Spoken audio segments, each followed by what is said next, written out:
should we pour first, or what should we do? We should still crack and then pour. We can do it both. All right. Like during the filming? Yeah, might as well. All right. Okay. Well, let's get into it then. There we go, man. All right. Cheers, buddy. Cheers.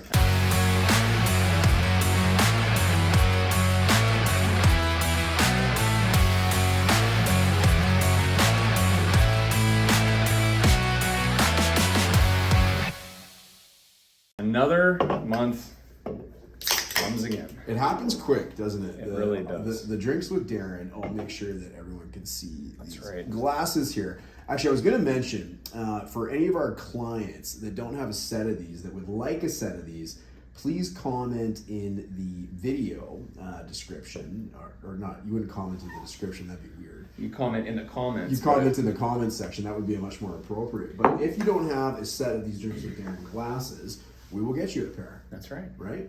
Love to pass the swag around. And everybody loves them. Thank you. I love the shape of them. The logo's cool. It all works. There you go. I love it. All right. So, what are we drinking today? We're drinking some Stanley Park today. This is the Hazy Pale Waypoint, or the Hazy Pale Ale. Love me a nice pale ale when the sun's out. We're filming this on a Friday, and this is well deserved because there has been a million things happening. We got lots to talk about today. We've got so many more new things to talk about that have been introduced by not only the provincial government but the federal government. That, as you can see by my sheet of paper here, there's a lot. Lengthy. It's lengthy. So we're going to talk about all those. We're going to talk a little bit. I told you I had a rant for you. Here we go. And, I love me a rant. I love me a Darren rant. So I'm gonna save the rant. I'm gonna save it. I want to talk about what's going on first, and of course at the end of the video we'll get into the stats. Yep. Sound good? Perfect. All right. So, as you know, and for the people watching at home, they may or may not know, living in British Columbia, living in Canada, the rules are forever changing with real estate, and as of lately, they are changing like shotgun blasts. It feels like every, 2 weeks maybe? Yeah, at least. We could say even maybe every week we just learn something new, and then it's just another announcement, and then all of a sudden it's like, now we have to find these news, we got to internalize it, and then we have to be the educators as well too. So yeah, that's absolutely right. So we were sitting in the office before we, as we were preparing for this, and just in the last month alone, we were remembering all these updates that have come out, and it becomes very challenging based on the way that they're done. And we're going to talk about that as well, because I've got a little bit of a challenge with the way that it's being done. But let's talk about some of the new things that have been introduced since we last got together. So, and this is really, it's going to help anybody that's looking to maybe buy a home, especially first-time buyers. Some of this content's going to be very good for you. Anybody that's a landlord, this is big. This is a big one. There's a lot of big ones on the way. So, let's talk about, first of all, something from the provincial government. So, there's a new set of rules that's been proposed. When the provincial government says something's proposed, that means it's passed because they hold the majority of votes in the what's it called, the legislature? Yeah, I think so. whatever that name of the house is that they sit. But anyways, yeah, leave a comment too. Yeah, please let us know what it's actually called. But anyways, this new set of rules is 100% to benefit tenants, and again, they have left the landlords completely out in the cold. And that just even sparks the conversation of how much more can they start or continue to pack onto a landlord's shoulders until they completely just stop putting their money into the real estate market. And for anybody that's watching that's a tenant, it's not to say that tenants don't deserve rights. Oh, for sure. There's lots of great tenants out there. They need a place to live. Real estate's expensive. Some people use it as an entry into the real estate market. Some people are using it as their current situation, and may or may not change, and that's all okay. And they need a safe place to live and all that. Where the challenge becomes with this is, I think we all need to remember that a rental, as a landlord, is meant to be an investment. Exactly. It's meant to be profitable. It's a business. It's at a business. the end of the day. Yeah. Exactly. So with it being a business, naturally, there's got to be money made. Profit. Right? There's got to be some profits made. So exactly. When you start to remove incentives from that market, then what does a landlord do? Yeah, they just simply just don't do it. They just don't do it. They sell. They get out of the market. Exactly. They don't want to become a landlord anymore. They put their money into stocks or whatever they choose to. Exactly. And in fact, last year we saw that quite a lot. So last year when the market was changing quite a bit, a lot of our clients, actually the bulk of the business we did last year was landlords. That's it. Specifically getting out of the market and not getting back in. Investment condos, I think, with the last 4 months was our inventory. That's right. We had a ton of investment condos. Yeah, so the profit has been very challenged because of rent controls, mortgage rates obviously going up, expenses going up, that sort of thing. And if your income from your tenants not going up and your expenses are going up, stops making sense after a while, right? Exactly. Now, one of the things that that continuously is happening provincially, anyways, is more and more benefits are being added to the tenants. And I don't want to say that they're all bad. Again, the system can always be better. No matter what's happening, it can always be better. And again, tenants need to be protected. But here's some of the things that came out. Some of them are good. Some of them we'll talk about. No rent increases if they have a kid.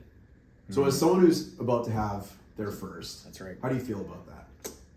I feel great being a tenant as not having the rent increases, but the same thing like for the landlord, it means there's not going to be any additional income. Yeah, so there's additional wear and tear on the property. There's additional utilities being used, all that sort of stuff. So I don't have as much of a problem with that one. Same one. It does. I don't know. Transparency is a good thing. You don't want anybody who's having a kid being kicked out of their property, especially, or having their rent raised rather, for having a kid necessarily. But there is, an argument there that there's additional wear and tear on the property. So this one I really like. I think this one is great. Landlords will also need to use a web portal to generate a notice to evict a tenant for personal use. The province says this will help landlords learn about the required conditions and risks of bad faith evictions, which I love because landlords need to be way better in that. And then keep them honest too. Exactly. Yeah, keeps them honest. It's also going to provide the Ministry of Housing with information about the frequency of these types of evictions. So I think that's cool. I think that's a great idea to centralize it, to have it in one spot. The landlord immediately knows what could happen if they do a bad faith eviction. I think that's great, and it's now centralized. There's no of this like registered mail to give a notice and all that sort of stuff, or maybe there still will be, and I'm going to talk about that in a sec. But I really like that one. The government also wants to resolve rental disputes faster. So they're saying the Attorney General's new Money Judgment Enforcement Act will come into force in 2025, which the government said will make it easier and less costly for people to get the money owed to them from decisions resulting from the residential tenancy branch. Awesome, right? I've had a tenant previously, right, who unfortunately didn't leave under great circumstances, flat out stopped paying rent. They still owe me money. Exactly. And I had to make a decision as a landlord that I wasn't going to continue to go try and get that money from them, because every time you went to go talk to someone at the government, it cost you $100 here, $100 here. Exactly. I might as well just forget about it, right? Exactly. Peace of mind's worth a little bit better. So I really like that, and that works both ways. That works for the tenants as well. Sometimes the bad faith evictions from landlords, or landlords do something, they owe the tenants money. I think that's great. Totally. Here's an interesting one. I want to hear your thoughts on it. Oh yeah. So the province said it's going to increase the amount of time a tenant has to dispute an eviction notice from 15 days to 30 days. This is the one that you and I can both agree it's highly problematic to realtors, especially because when you sell a property, you give notice and you move in, and now they give them at least 30 days to now dispute that. That's going to be highly problematic for the next buyer moving in as well. Yeah, the thing I find really interesting about that is if I gave you a notice to evict you from your home today, which you're not a renter, but let's pretend you were. Okay. I give you notice to evict you from your home today. The thing that I'm a little bit challenged with is everybody's got stuff going on, but in the land of online everything, right? You're telling me that in 15 days, in over 2 weeks, you don't have time to post a complaint that your eviction is register a complaint against your eviction. Yeah. So you drag that out now to 30 days, right? And we know how removing tenants works in terms of a landlord occupying a property in good faith, or a new buyer occupying a property in good faith. Totally. You push that now to 30 days, and now that gets tied up, the residential tenancy branch, and maybe people are now moving into homes that the tenants are still living there because they've got because of how everything worked out, they've got an active eviction or whatever. So I don't really understand that one. I don't see how that We need to go down the benefits road for it. anybody. It doesn't make sense to me. It certainly benefits the tenant, but really negative towards the landlord. Totally. This one's interesting. Landlords must occupy a rental unit after ending the tenancy, which is something that already has been happening. So originally it was 6 months. That's being upped to 12 months. So what would happen if a landlord was to not occupy that property? Let's say they kicked a tenant out, bad faith eviction, put a new buyer and a new tenant in at a higher market rent, that sort of thing.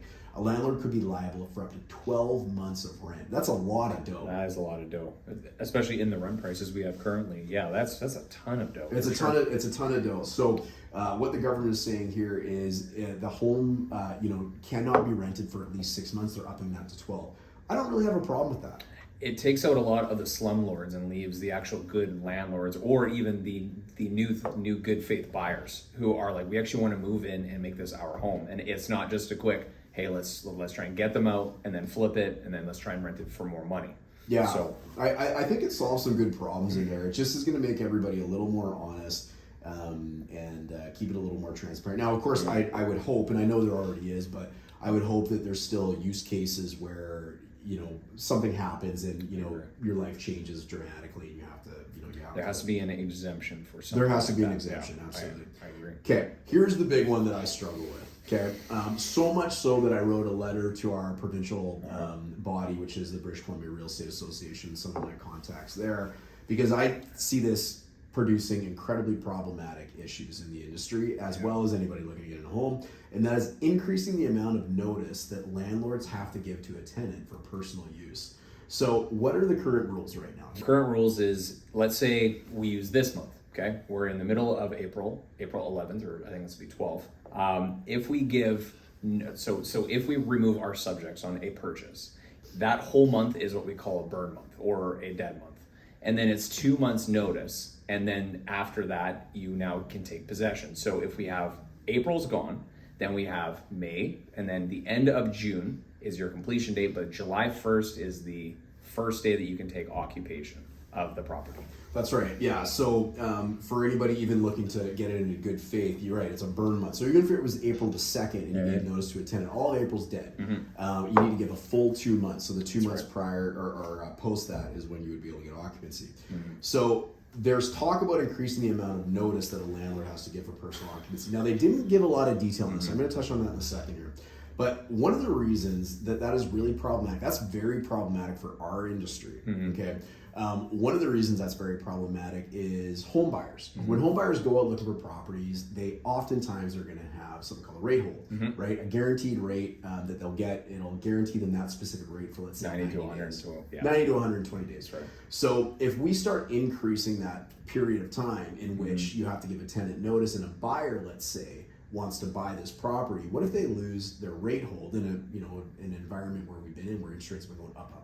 Exactly. They lose their rate hold. They now have to pay a higher amount for their mortgage potentially. Maybe they don't even get their mortgage. Yeah, they don't even qualify, right? That's incredibly problematic. Now, they didn't say anything about people buying the home. It said personal occupancy, but typically personal occupancy has also been related to people buying their home for personal occupancy. Yeah. So that was one of the concerns I had with that. One of the other issues I had with that is in dealing with renters frequently throughout our business and whatnot, oftentimes, now a renter, if they get given notice, they can vacate the property on 10 days notice. They can actually up and leave, and that's all well, and that's all good, that they're certainly allowed to do that. Oftentimes, though, it gets left to the very last minute. So as property owners out there are looking for tenants to come into their new properties, they're typically not putting ads out 3 months in advance, of course, sourcing new tenants and whatnot, because they usually don't know in that amount of time. So I find this very problematic for landlords and very problematic for the real estate industry. I take big issue with that, and I really hope they think about that and really consider what they're doing with that, because honestly, 2 months, a full 2 months, is a ton of time. I agree. It's a ton of time to go source a new rental, and quite often, as you know, it's much more than 2 months. So yeah, and I feel that they can actually get away from this issue with bringing that portal that we spoke about. So now you've taken the extra notice, because there's always that fear of the extra, you know, oh, well, we're just going to try and kick you out for like 6 months. But if we bring the portal, it keeps everyone honest and it keeps it databased or it keeps it indexed, which is perfect. Yeah. Which then we can take away from that extra notice period. Yeah. So really they can all fix that with that portal. Yeah, the portal's a great idea. I agree. really like that. Here's my issue with everything they've done and everything they keep doing. And I don't want to be like a grumpy old man that keeps complaining about things, but I call this the Elon Musk model. And it is so problematic because I've got, these are all pretty significant changes. I agree. This is literally as much information as I could find on them. And the reason I can't find more information on it is because they don't know the details of it. So they just did this with the property transfer tax change as an example. No information was posted on their website that was correct or completely up to date until the day before the change. So they announced the change about a month before it was going to change, and you couldn't get any information about it. Okay? Makes our jobs problematic when we're educating. That's right. So I call it the Elon Musk model because it's like, here's a Tesla Cybertruck that you're going to get to drive in 3 years from now. Yeah. Everybody give me your money and get excited about it, and we'll let you know about the real details the day we release it. That's a big problem. I don't like when they release things and they're not thought out. We don't have the details. That's not the way to run industry. That's not the way to run business. That's not the way to run government. So, anyways, I really hope for the people that watch this, if they know people in government or anybody in government that's watching this, I really hope that they can get away from that. Don't announce the big media headline, the sound bite. This is what we're doing because we stand up for whatever party we're standing up for. Yeah. Figure out the details, make sure it makes sense, collaborate with industry, talk to all the players in the industry, not just our industry, but all the other industries as well, and make sure it's thought out before you make the announcement. Boom. Is that fair? Yeah, there you go. Beautiful rant. Look at me, beautiful rant. Okay, all right. And that's not even the rant that I wanted. Yeah, fair enough. Okay. Oh, you guys are in for a treat for the next Everybody is in for a treat. Yep. Okay, so that's Provincial. Perfect. Okay, and there might have been more stuff this month. I mean, there's so much always going on. But let's talk about federal stuff. So there's a few federal things I just thought I would bring up. One is the Canadian Renter Bill of Rights. And the reason I bring this up is because we got a lot of landlords that watch this. We got a lot of tenants that watch this. And what the comment was, and I love this idea. I absolutely love it. I love it for both parties in the transaction, the landlords and the renters.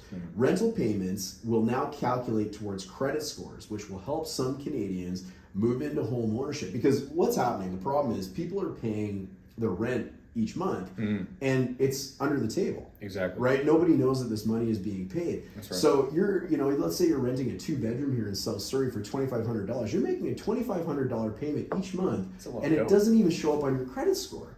Yet you can pay like a $500 loan for a car, but that counts towards your credit score, and even less too. Absolutely. So they're making these massive payments, these renters, and it's not going towards their credit score. So when they want to go buy a home, they might not even have any credit. I agree. Which is a huge problem for them. So I think that's such a cool idea. Here's where it's cool for the landlord as well. Yeah.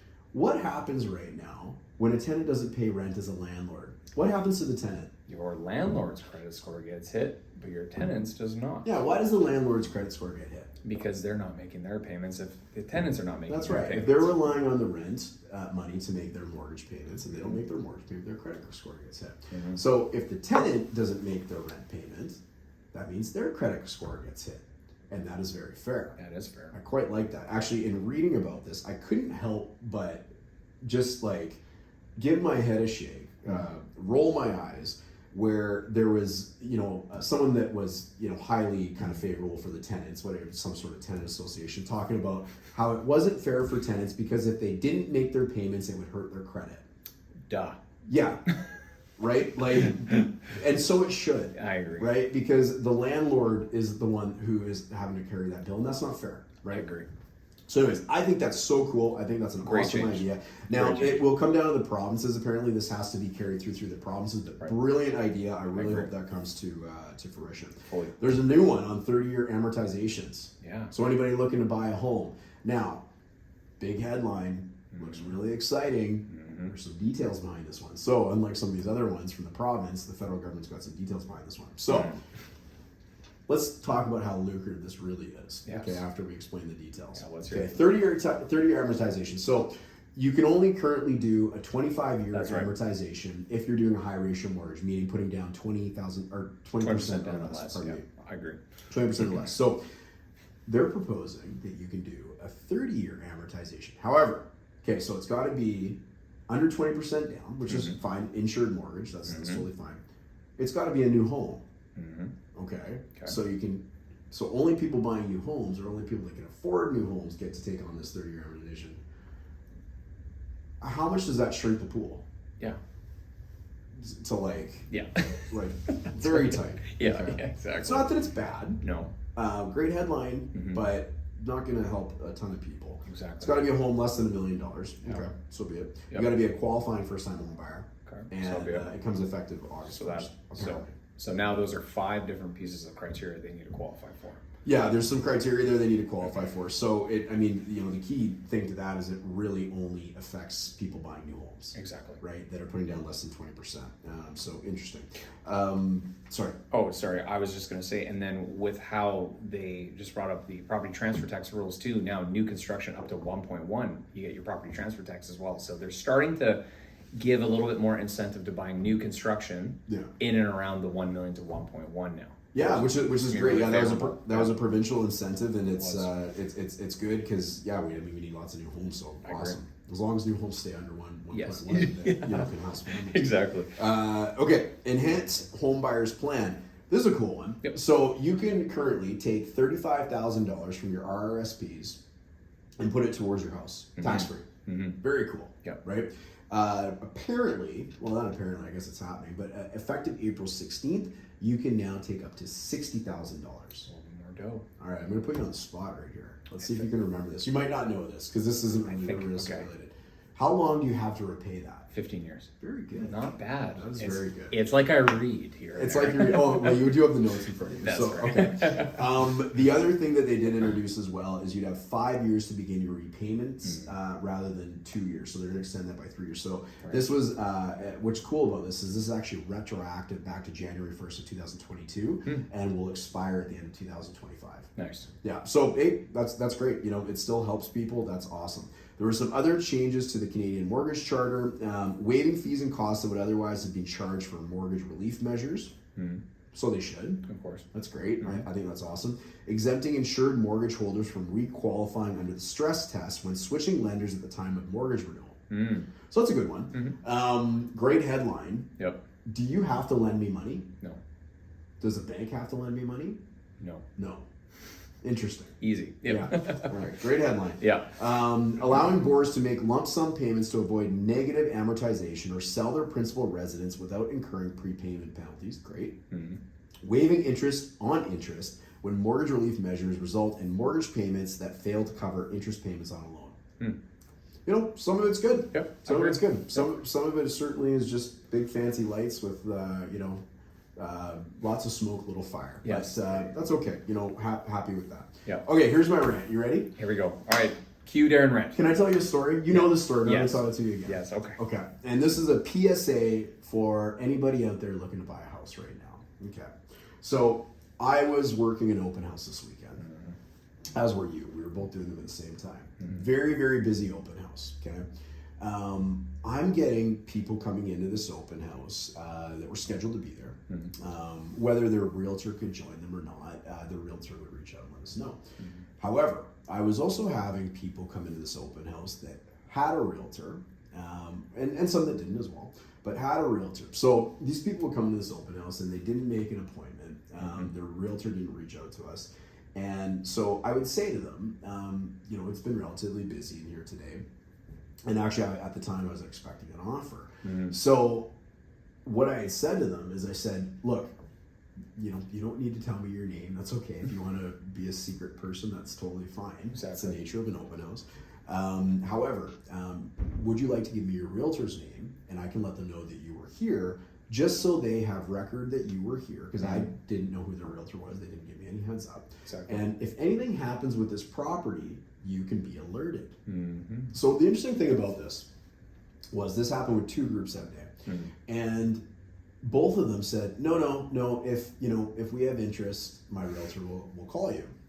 And I said, okay, no problem. If you want to remain anonymous, that's up to you. It's the nature of an open house. And so I said, just so you know, I am expecting 2 offers on this property. I had 2 realtors reach out to me, one the night before and one from people that had seen the house just before. during the open house. So anyways, offer comes in just after the open house. Okay. So I got two parties very interested in it. They want to buy this place.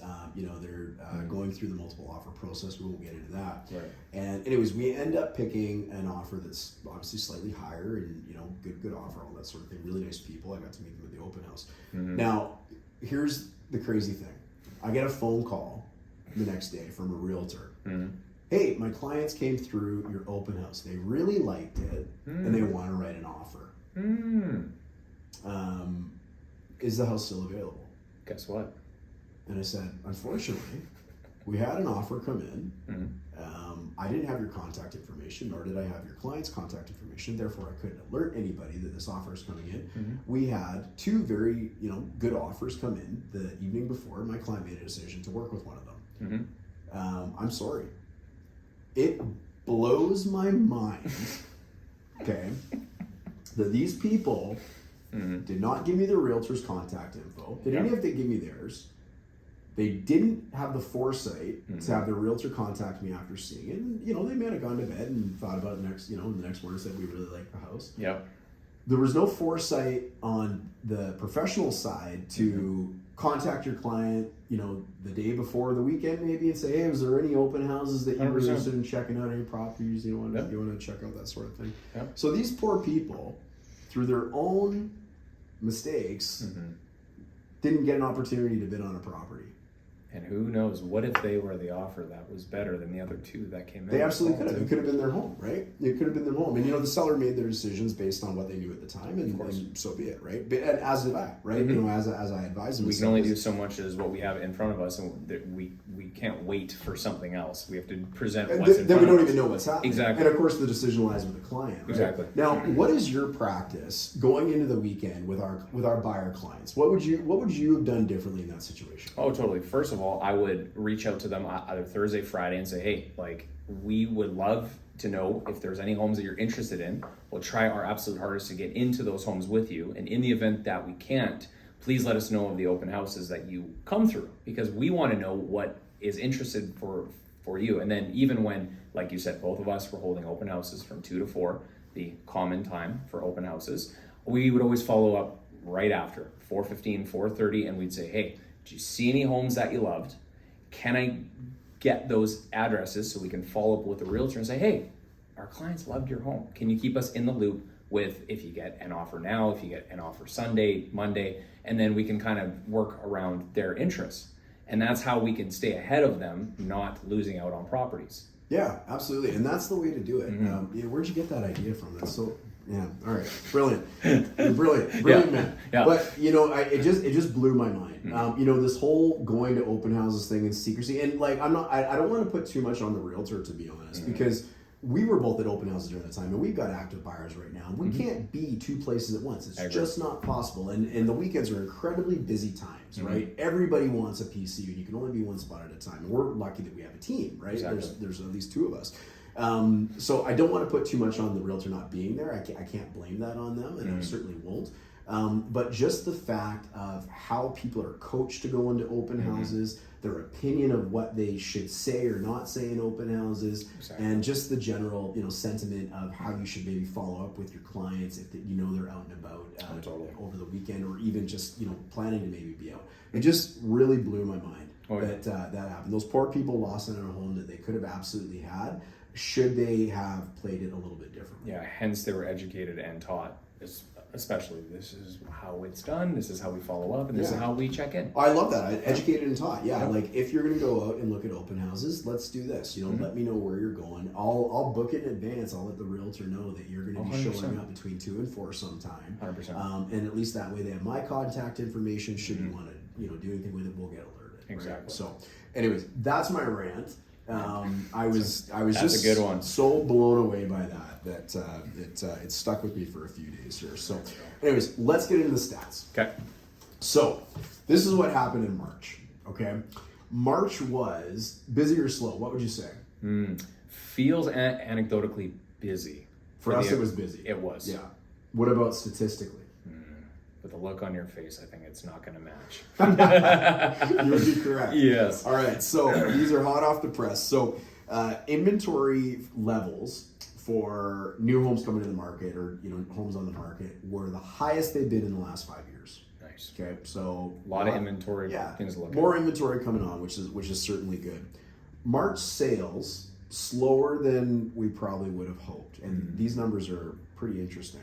There was a 13% over February, so we're going the right way. It was a little bit busier than the month before. Okay, 31% lower than the 10-year average.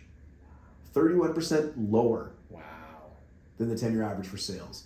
So it was getting better, it was improving, but it was still bad. That's crazy. Right? Coming out of a pretty terrible spot, though. Like the end of the year last year was pretty terrible. So sales that were recorded, second lowest March in the last 10 years. That doesn't make any sense. Well, every realtor and every business has their seasons. I agree. And That's what's right. going on for them and that sort of thing. But statistically, if you just look at the whole market as one piece, it was slow. Slow. So, we're only, we're 12 days into April as of filming this, but, we'll have to see what happens with April. Totally. Obviously, interest rates are still challenging. The Bank of Canada just met this week. They didn't make any changes to anything. Exactly. So money's still, relatively expensive, but definitely a lot more optimism in the market that we're seeing. A lot more people moving their feet and saying, am I better to sell and buy now, or am I better to wait, maybe get a little bit more for my house if rates come down, but obviously you're going to pay more for whatever you choose to buy. So I agree. So anyways, I thought those were very, very interesting. Single family detached in Fraser Valley went up 2.1% month over month. Townhomes up 1.9% month over month, and apartments up 1.6% month over month. So we're still looking like detach is still leading the charge here. It's still leading the charge, which tends to happen when the market goes on a little bit of a run, right? That's right. So it is slowly improving. We've noticed this, especially with some of our listings. This is the upsize market right now, and definitely can speak to that as well, just based on the amount of clientele we have currently. Yeah, lots of people deciding to sell and upsize into something bigger, or at least maybe spend more money is maybe a better way of saying it. So, all right, let's get into the real numbers that everyone's been waiting for. Well, I guess I already kind of told them the 1 month, so I hope they're still excited for the 3 and 1 year. Yeah, but here we go. That's right. All right, you want to do this? All right, so what's going on with detached homes? Okay, guys, in the lower mainland, for the 3-month change, we have 2.7%, and for the 1 year, 8.4%. While in the Fraser Valley, we have 3.1 over 3 months and 8.8 for the 1 year. Those are pretty good increases over 3 months. I agree with that. That's pretty good. Well, as we said, the market's coming out of a terrible spot, so naturally, if it's coming out of a terrible spot, you can assume it's kind of improving. So those are pretty good increases. What about townhouses? All right, well, townhomes. In the lower mainland, we have a 3.3% increase over the 3 month and 6.1% year for the 1 year percent change, pardon me. And in the Fraser Valley, we have 2.5% for the 3 month and 7.2% for the 1 year change. Again, townhouses, pretty good. I agree. That's pretty awesome. Apartments, what's going on? That's right. Well, in the lower mainland, for the 3 month, we're at 3.4, so the highest out of the 3 asset classes, but 5.8 for the 1 year percentage. So that's the lowest. That's the lowest. That's right. Okay.